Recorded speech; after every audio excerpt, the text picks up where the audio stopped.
Mina olen Andres Kostiv, kasutajakogemuse disainer ja ekspert Futuristist ning täna räägime, miks on kasutajakogemuse testimine oluline. Testimine on vajalik selle jaoks, et aru saada, kas su toode või teenus toimib või mitte. Ja kui klientidele anda mingisugune ülesanne, näiteks tellida e-poest mingi punast värvi talvejope ja vaadata, kuidas teie e-poes selle jope tellimine sujub, siis saab jälgida, mis kasutaja teeb ja pärast testimist ka küsida, mis kasutajal meeldis selle kogemuse juures, mis oleks võinud paremini olla. Ja see annab omakorda häid vihjeid edasi järgnevaks tootearenduseks. Tihti juhtub niimoodi, et teenusejuhid või tootearendajad alustavad toote või teenuse loomist pigem enda jaoks ja selle jaoks on üks lihtne väljend, et parem loo toodet või teenust, mida sinu ema oskaks näiteks kasutada, eks piisavalt lihtne. Tähendab seda, et siis kui sa testid natuke teistsuguste klientide peal, kui sa ise oled seda toodet, siis tulevad väga kiirelt esile mingisugused asjad, mida võib-olla kas toote kirjelduses kliendid ei saa aru või ei saa ka näiteks toote väärtuses aru. Sul võib jääda oma teenuses mõni oluline element märkamata.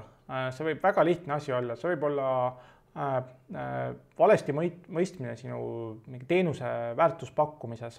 See võib olla selline koht, kus näiteks su teenusega liitumisel on liiga palju nuppe kõrvuti ja klient ei tea, mida vajutada. See võib olla midagi sellist, kus klienti viiakse navigatsioonis edasi mingisse kohta, kus tal ei toimu reaalset väärtust. Ja ma olen oma varasemas karjääris siis päris palju näinud seda, kus siis on tehtud mingisugune uuem toode ja mõnda aega on see töötanud ja siis äkki see toode või teenus on siis ära lõpetatud.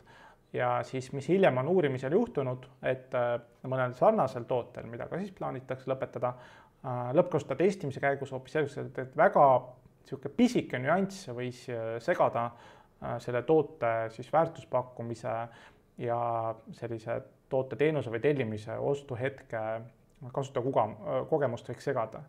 Võin ühe näite tuua, me disainisime PartnerCard-äpi, meil oli väga suur energia PartnerCard-äpi enda kasutajakogemusele, aga pärast lõppkasutajate testimise selgus, et väga oluline punkt kliendi teekonnas on kioskite juures siis makseviisi valimine. Ja kuigi me alguses prioritiseerisime peamiseks makseviisiks PartnerCard-äpi seest maksmise, aga inimesed on harjunud igasuguseid muid makseid kohvikutes ja mis iganes teistes poodides tegema ikkagi oma siis telefoni sees oleva maksekaardiga, siis peale neid testimisi ja vaatlusi siis muudeti see makseviis, prioritiseeriti siis oma telefoni standardne makseviis. Kasutajavajadused muutuvad ajas ja täpselt samamoodi võivad neid vajadusi konkurendid mõjutada. Näiteks väga lihtne asi on võib-olla e-kommertsis on mingisugune hea toode, aga teil on justkui tehtud selle tootele mingisugune ristmüügi või juurdemüügimehhanism, aga siis pärast selgub, et konkurendid näiteks imiteerivad teie ristmüügimehhanismi, siis on võimalik näiteks hoopis võib-olla teha mingisugused tooted, mis siis juba omavad näiteks põhitoodet, näiteks jalgratas ja varurehv näiteks korraga on juba müügis, mitte ainult näiteks jalgratas. Et on võimalik nutikalt oma toodet ümber paketeerida.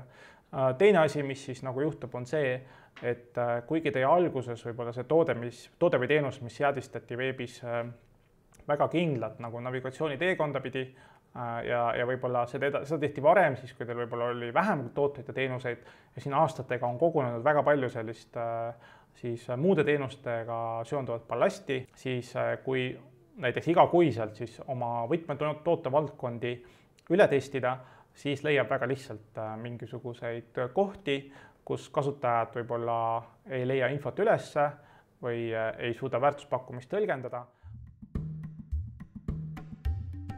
Kasutajakogemust võiks vaadelda kindlustust enne programmeerimist.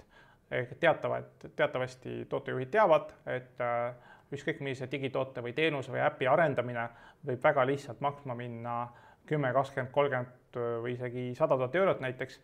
Ja nüüd küsimus on selles, et kui sa oma loodud teenust siis kuidagi võimalikult varajases faasis ei valideeri korralikult, kus ta on võib-olla alles sellise prototüübi või minimaalselt toimiva lahendusena nagu MVP, siis võib pärast juhtuda, et sa oled kogu see raha ära kulutanud ja hakkad siis järgmise aasta eelarvest siis teenuse tootele parendusi sisse viima või pead täiesti uue toote või teenuse tegema.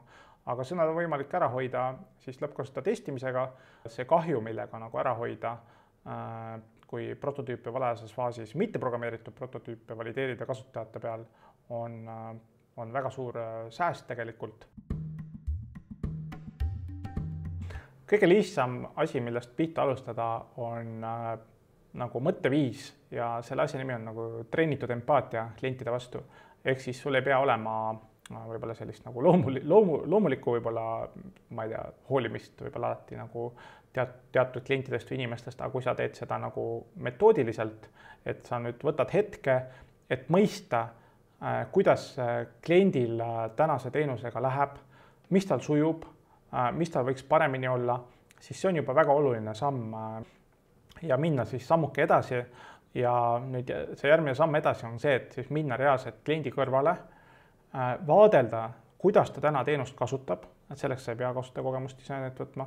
See vaatlemise sessioon võib-olla kestab mingisugune pool tundi kõigest ja päriselt vaadelda, kuidas ta teenust kasutab, kuidas ta seal toimetab, olla kõrval reaalselt ja pärast, kui on kasutamine ära tehtud, siis küsida kliendi käest, et mis sujub, mis oleks võinud paremini olla ja kas klient oskab näiteks siis soovitada mõnda muud sarnast lahendust, kus võib-olla teenuse kasutajakogemus on parem ja üsna tihti mainitakse sellest konkurente. Variant veel tellida endale ettevõttesse väljaspoolt UX ekspert või UX disainer, kes siis viib läbi olemasoleva teenusega kasutajakogemuse auditi ja suures plaanis leitakse testitavad, intervjueeritakse neid, mis seal teenuse puhul hästi toimib, mis oleks võinud paremini olla ja viiakse siis läbi ka teenuse reaalne katsetamine, et valideerida siis, kuidas see kliente kõnetab, et see on ka üks võimalus.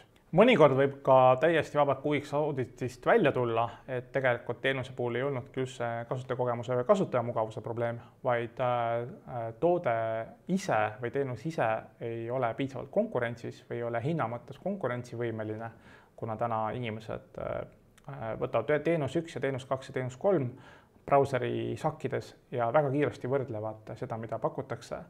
Ja hästi oluline sellepärast on ka oma teenusel teha pigevalt hinna- ja konkurentsiuuringuid lisaks kasutajakogemuse testimisele.